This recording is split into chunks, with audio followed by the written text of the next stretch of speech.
Hola chavos, muy buenas noches o tardes noches. Hoy quiero que me acompañen a conocer la progresión 7 de Ciencias Sociales 2. Esta progresión nos va a hablar sobre las diferencias entre los países ricos y pobres, utilizando las categorías y subcategorías de las ciencias sociales. Además conoceremos qué es el grupo G7 y el foro de Davos. Vamos a empezar. Primeramente vamos a conocer qué es un país rico y cuáles son sus principales características, principales, ¿sí? Los países más ricos suelen tener una economía muy diversificada, o sea que se pueden dedicar a muchas cosas. Sus ingresos provenientes de la exportación a otros países no dependen de una sola cosa, como materias primas, para mantener su economía. Y casi toda su población tiene un nivel educativo que va mucho más allá al nivel primario. Jóvenes, los países ricos tienen muchas opciones para salir adelante. Se dedican a muchas actividades económicas. Tienen una gran variedad de productos que ellos mismos consumen y que venden a otros países. ¿Sí? Entonces, los países ricos son ricos porque crean, reinventan productos o sistemas de producción. O sea, venden cosas y crean cosas para después venderlas a otros países y quizá a precios no tan accesibles, pero por acuerdos políticos y tratados de libre comercio y por el valor de su moneda de ellos, que a veces vale más, pueden obtener mayores ganancias. Y la parte más importante, que ellos tienen un nivel educativo más alto que los países pobres o en vía de desarrollo. Su población tiende a estudiar más que en los países pobres. Y recuerden que un país que invierte en educación, que invierte en tecnología y en ciencia e investigación, siempre va a tener muchas más opciones de salir adelante. Entonces, en pocas palabras, los países ricos son ricos porque tienen diversidad de opciones para salir adelante y producir nuevos productos y exportarlos, o sea, venderlos a otros países. Ahora vamos a ver, desgraciadamente, las causas principales de los países pobres. La primera causa para que un país sea pobre es la desigualdad económica. ¿Qué es la desigualdad económica? Es cuando en un país hay muchos pobres y un poquito de ricos, perdón, un poquito de ricos, que normalmente son los que amasan todo el dinero del país. Los pocos ricos que existen en un país pobre son los que toman las decisiones del comercio, políticas y de muchas cosas más dentro de un país pobre o en vías de desarrollo.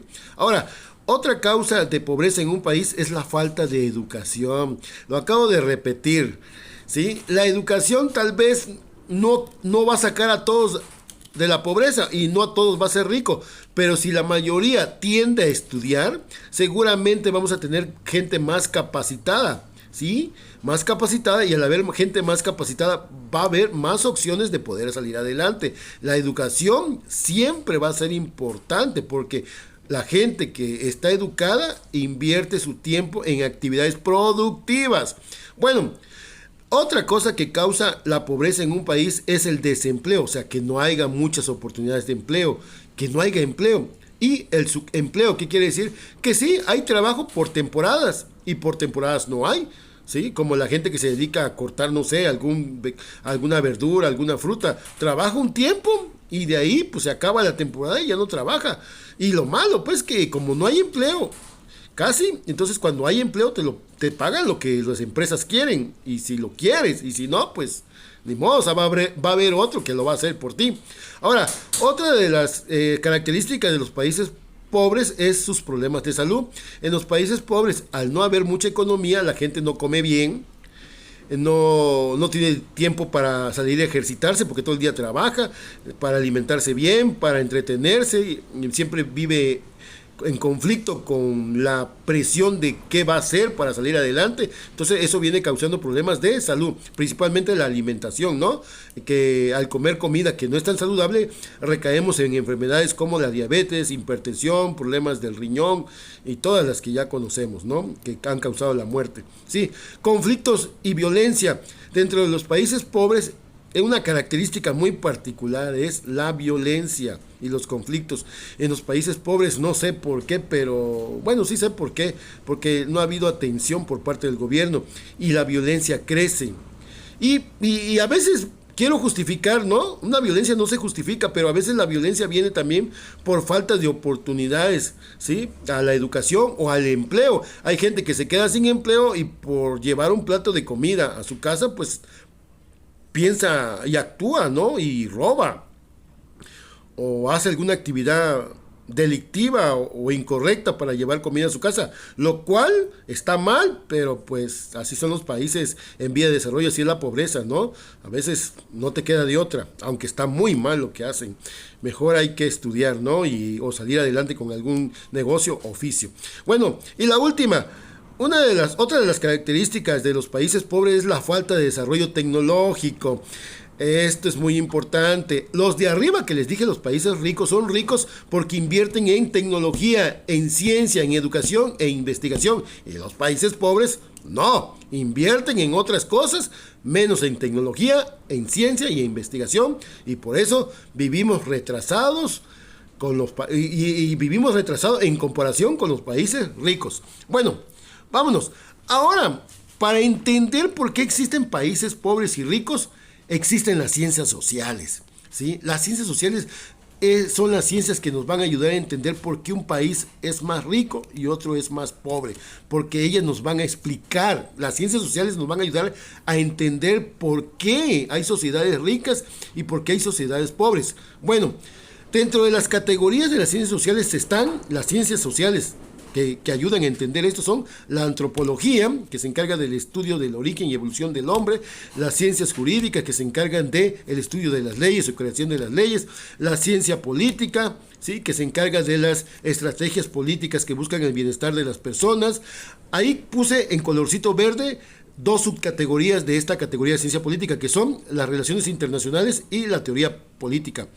Otra categoría de las ciencias sociales es la comunicación, encargada de fluir la comunicación dentro de una sociedad, de gobierno a población o de población a gobierno, a través de sus medios de comunicación. La demografía, categoría de las ciencias sociales, que se encarga de estudiar el aumento o disminución de la población de un país. Aquí quiero hacer énfasis: si hay aumento de población, por lo tanto se escasea el desempleo. Si hay una población medida y mesurada, o sea, controlada, puede haber más oportunidades de empleo y de salir adelante en un país. Pero bueno, la economía es otra rama de las ciencias sociales, que se encarga de la riqueza y su distribución dentro de un país. Dentro de la economía quise mencionar dos subcategorías, que son la microeconomía, que se encarga del estudio de las pequeñas, medianas y grandes empresas dentro de un país, y la macroeconomía, que se encarga de estudiar los ingresos y egresos y la forma en que un país obtiene su dinero para sostener sus programas sociales o para ayudar a su población a salir adelante. Y por último tenemos la geografía, que ustedes saben que es la ciencia que se encarga de estudiar los ecosistemas, la naturaleza, el medio ambiente y la explotación del hombre hacia los recursos naturales. Bueno, entonces ahí están las ciencias sociales, que de alguna manera nos van a ayudar a entender en su momento, a explicar por qué algunos son ricos, algunas sociedades son ricos y por qué algunas sociedades son pobres. Bueno, y ya por último, como nos manda la progresión, vamos a conocer qué es el grupo G7. ¿Sí? ¿Qué es el grupo G7? El grupo G7 desempeña fundamentalmente un papel de orientación e impulsión política y se basa en valores compartidos como la promoción de la democracia, el respeto de los derechos humanos, economía de mercado libre e inclusiva, respeto al derecho internacional. Jóvenes, el grupo G7 es un grupo de presidentes de naciones poderosas en nuestro mundo. Dentro de ese grupo de presidentes o de naciones poderosas de nuestro mundo, nuestro planeta, está obviamente Estados Unidos, Rusia, China, Japón, Francia, creo que Alemania o Italia, desconozco, para qué les voy a mentir, pero es el grupo de 7 países que de alguna manera dominan la economía dentro de nuestro mundo, ¿sí? Y ellos siempre están velando por la democracia, siempre están viendo que en el mundo haya democracia, que se respeten los derechos humanos, que haya una economía de mercado libre e inclusiva, o sea, que los ricos, que los países poderosos incluyan a los pobres, a los países pobres, que incluyan a los países que están en término medio, en desarrollo, que lo incluyan y que hagan, ellos se encargan de buscar la manera de que haya tratos entre países pobres y países ricos para que se vaya de alguna manera equilibrando la economía dentro de las sociedades, dentro de los países, dentro del mundo, dentro de la globalización, dentro de la esfera del planeta. Bueno, por último vamos a conocer qué es el foro de Davos. Ahí se reúnen los líderes de todo el mundo, perdón, desde los presidentes de los países desarrollados, los dueños de grupos económicos más poderosos, o sea, los dueños de las empresas más poderosas, y también los jóvenes promesas, los jóvenes, no sé, científicos, jóvenes intelectuales o líderes del futuro. Ahí se les reúnen los líderes futuros. ¿A qué se reúnen toda esta gente? A debatir sobre los principales problemáticas globales, o sea, a debatir sobre los diversos problemas que enfrenta nuestro planeta. Problemas como el clima, problemas de economía dentro del mundo, países pobres, países ricos, países en desarrollo y problemas de salud. Ellos debaten y le tratan de buscar soluciones y proponen soluciones, ¿sale? Para ayudar a salir a países en desarrollo, a llegar a ser un país en desarrollo, a llegar a ser un país rico y a los países pobres ayudarlos en lo que puedan para que salgan adelante. Bueno, esto fue la progresión 7 de Ciencias Sociales. Recuerden que en clase lo vamos a ahondar más este tema para entenderle bien. Que tengan bonita tarde. Bye.